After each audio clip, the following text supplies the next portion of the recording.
We up? We up. Care to do the introductions? Okay, episode 2 of Movie Talk with the Cooper Brothers. I have to get used to that.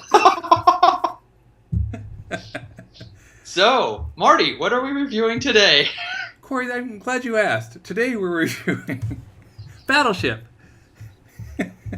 In our cutting edge movie reviews, we're reviewing a poorly reviewed movie from last year or the year before. From 2012. Was it 2012? Yeah. Yeah. So we're going to specialize in reviewing old movies that everyone has already forgotten about. So anybody who may not have seen it, spoiler alert, you're going to get spoilers in this movie or in this review. We just train our audience to expect to be disappointed with too much information. See the damn movie before you listen. Yeah, there you go. You won't understand anything anyway.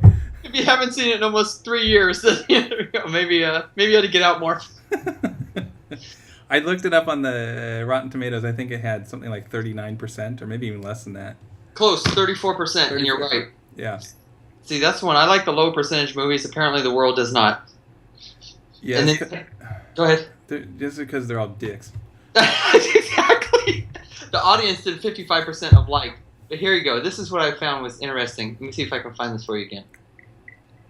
Okay. And exactly to what you say, here are critic reviews. I have no idea who these people are. There's a couple. It just goes to... Oh, jeez. All right, here's one. Battleship is substantially less awful than it could have been, and for me, that may have been the biggest disappointment of all. He's just a dick. Big, loud, stupid, dopey, shameless, clenched, overbearing, and did I mention stupid? Dick. Yeah, exactly. So on the dickometer, he's got 4. So we've got, let's see, 7 out of 10 reviewers are dicks, and 5 out of 10 of the public are dicks. That's a lot of penises connected to this movie. I know why I'm reviewing this. I think this movie... Actually, I was really interested to hear your take on it, given your military experience and, and your experience in Hawaii. Because it seems to me that I didn't read through the reviews, but it seems like this could be easily kind of put down as a jingoistic, kind of hyping the military sort of film. And I didn't actually find that at all. No, I didn't take it that way at all either. I took it more entertainment. Contrary to the 7 out of 10 dicks out there, it does have a nice flow. It has a nice lead in. It has a few key actors in it, but they don't really need to be there for carrying the film. But yeah, no, it doesn't.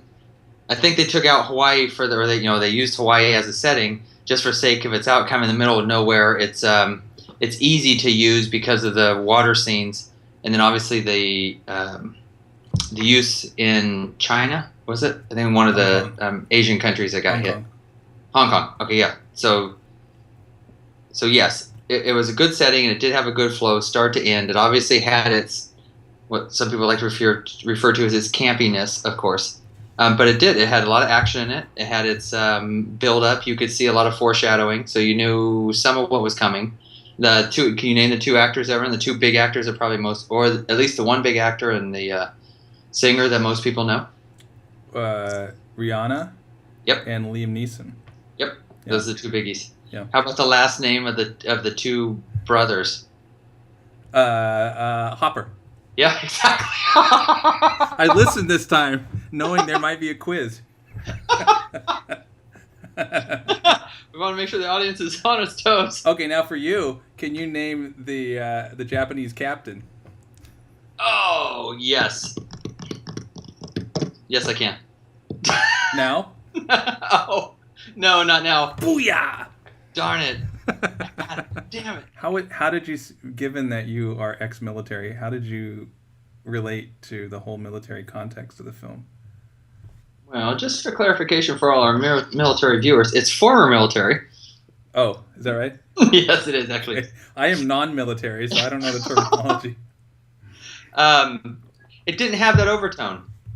They had to use the military for the sake of what they were doing, but it didn't have the overtone of pro-military. It didn't have the overtone of Rah rah, let's go get enlistments. Now that I've seen this movie, I want to go join the Navy. That's not. Yeah, that, I didn't never saw that as the case.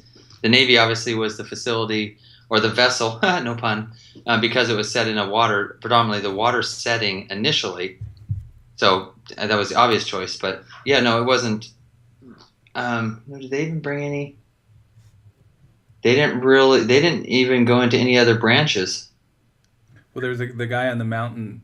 Had no. It was army with. Yes, yeah, no, with the exception of him. But as far as like a mass presence, they didn't have any other. The only other real presence was the cops, the local cops that were on the mountain talking to the guy with the guy and the gal, and then they went off and had their bitter end. But yeah, that was it. Otherwise, yeah, it was all about the Navy and all about fighting the aliens that came down. But no, there was no overtones of pro-military or just it was just a vessel for the vehicle or the vehicle for the movie. Yeah, I found that too. I found it was a context in which our central character, Alex Hopper. That's two. All right, yes. That'd be two. Who I think is referred to as Hopper most of the time, though. Yep. There's a context for him, for his growing up story. Basically leaving a kind of man-child position and actually becoming a responsible person. Oh, yeah. I mean, obviously, the start of it with him being the screw-up of he goes and steals a burrito for the hot girl that walks into the bar. Yeah. It does go some semi-typical, maybe some semi-typical military, well, the foreshadowing of the military because that's kind of the mantra is, you're in serving your country, you could die, but go get the hot girl type of thing. I mean, obviously, who they put her in. He goes up to the bar. He stumbles. She blows him off. But no, he takes these risks. He breaks into a place. He gets a burrito for her. He gets shocked twice. And then now he's interesting. So he's the bad boy. Right. Yeah. And he's the lone wolf sort of character. Yeah, exactly. Right. Living on his brother's couch, and now he's going to go in the military. Yeah, he's basically an adorable fuck-up. Yes, exactly. So what'd you think about the aliens? I loved them. I loved the presentation of these aliens because they were so meaty. And, yeah. And they had to deal with like real rules, in the sense like they didn't have some kind of all powerful, laser beam weapon or. Oh right. They shot basically grenades. Yeah. I mean, fancier grenades. Yeah, exactly. And then they had their what would you even call them? Their sphere of fire and death, basically. The spheres that they were shooting onto the ground that were chewing up everything. Through their boats. Yeah, you're right. But otherwise, they could be taken out. They could be blown up with a missile of what we have today. Yeah. All that kind of stuff. The one cool, obviously the thing. Well, who knows if we have it? But what would you call it? The force shield or the energy shield that they projected up and then coned themselves in to protect themselves. Yeah. Yeah, interesting. Yeah, and then still that could be blown up. And yeah. No, right. And they don't have some, I love the sort of just above us technology. Yeah. Like they're fuck ups enough that they can't direct their ship around the communications satellite. Right. Literally plow right into it. That's what I was thinking. Some $1 million piece of hardware saves most of the planet. It just happens to be floating in space. You're right, that they don't see. They come from some other world, some other galaxy. They pick up a beam that we sent out. But you're right. Right. They can't see this thing float. So what if they hit a rock? Right. They can't. So we have to take that for granted in order to go with the rest of the story, I guess. But but at least when they had to repair, then they had to phone home. They had to like schlep in boxes full of stuff, and they had to plug them together with hoses that could then be ripped out by the Jeep. Yeah. It's like they're bound by the kind of same dumb physical rules that we are. Yeah. Yeah. Except you're right. They have just a little more advanced technology. Yeah.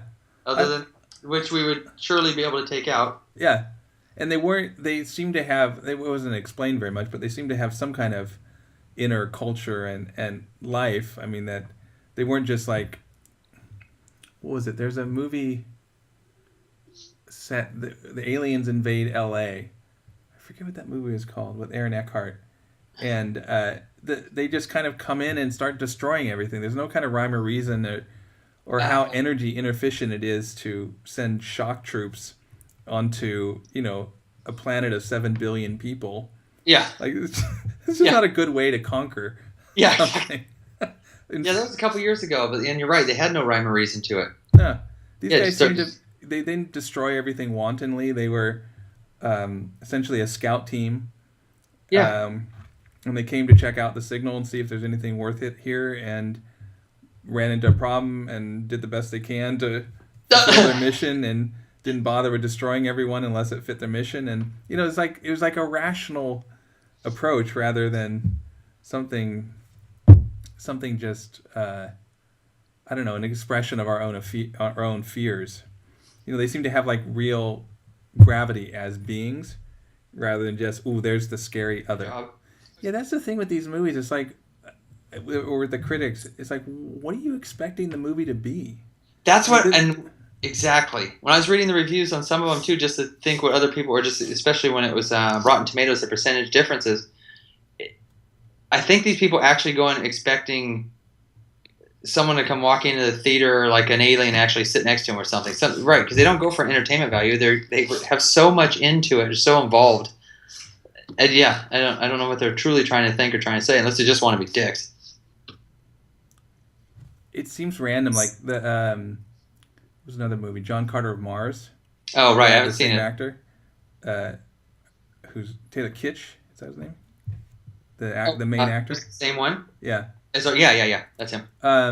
It also got panned terribly, but it was another really solid popcorn movie. It did exactly what it was supposed to do, with a bit of flair and a bit of sort of uniqueness. Yeah. And was exactly what and you got the stereotyped characters, and they did. It's like it was like a morality play, and that's what to expect a morality play to be not what it is to put a wrong context around it when you're reviewing it. Like I thought this did exactly what it set out to do in a really good way. Yeah, if you're going in with any other expectation, you maybe ought to get a different line of work or something. Yeah, or drown yourself in a vat of oil. One or the other. Either work somewhere else or go into the fry vat.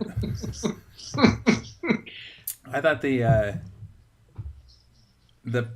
presentation of the military, and including the old codgers, was actually really The old codgers. who I think they weren't actors. I don't think. I don't think they were actors. I thought it was pretty respectful. I mean, like I thought it was talking about the quality of basically the warrior spirit that sacrifices for the community. Oh yeah, absolutely, because they've done their time. Now they're in a position where they can be obviously killed, and they're in retirement. So yeah, absolutely, it does bring that in. Yeah, same thing with the main character. Same thing with all of them, actually. Yeah, and the main character most particularly, because he was the most selfish of them. Like remember at the beginning where they're going out for maneuvers, and the brother it's contrasting two brothers, and the one brother saying we're going out there to win, and and the other brother saying going out there to learn. Exactly. Yes. Exactly. and then go ahead. That pivotal moment once the first ship is blown up, or no, once the Japanese ship is blown up. And he's all upset about his loss of his brother, and he's going to go basically ram the ship. Exactly. Right, and that moment where he finally gets at that there's actually other people who matter. Yep. Right, that seems to be the sort of pivot point for his journey. Yeah, exactly. And then introducing, Captain Nagata. Yeah. Oh, well done. So when he comes into play, point. What's that? You lost a point earlier, but I think you earned it back. So I'm flush. What we ought to do is maybe we ought to consider for the viewers over 18 a porn review movie. You really think so? Huh? I'm sure that would tie in well. Make about 3 comments and that'll be it. Everybody likes the happy ending. I like the music, and it was a beautiful beach. Yeah. So as far as Battleship, I don't know. Yeah, I'm not sure how much more you want to go into. Maybe we've tapped out Battleship. Yeah, I think so. I think it was, like you said, it's a good popcorn movie. It did what it's supposed to do.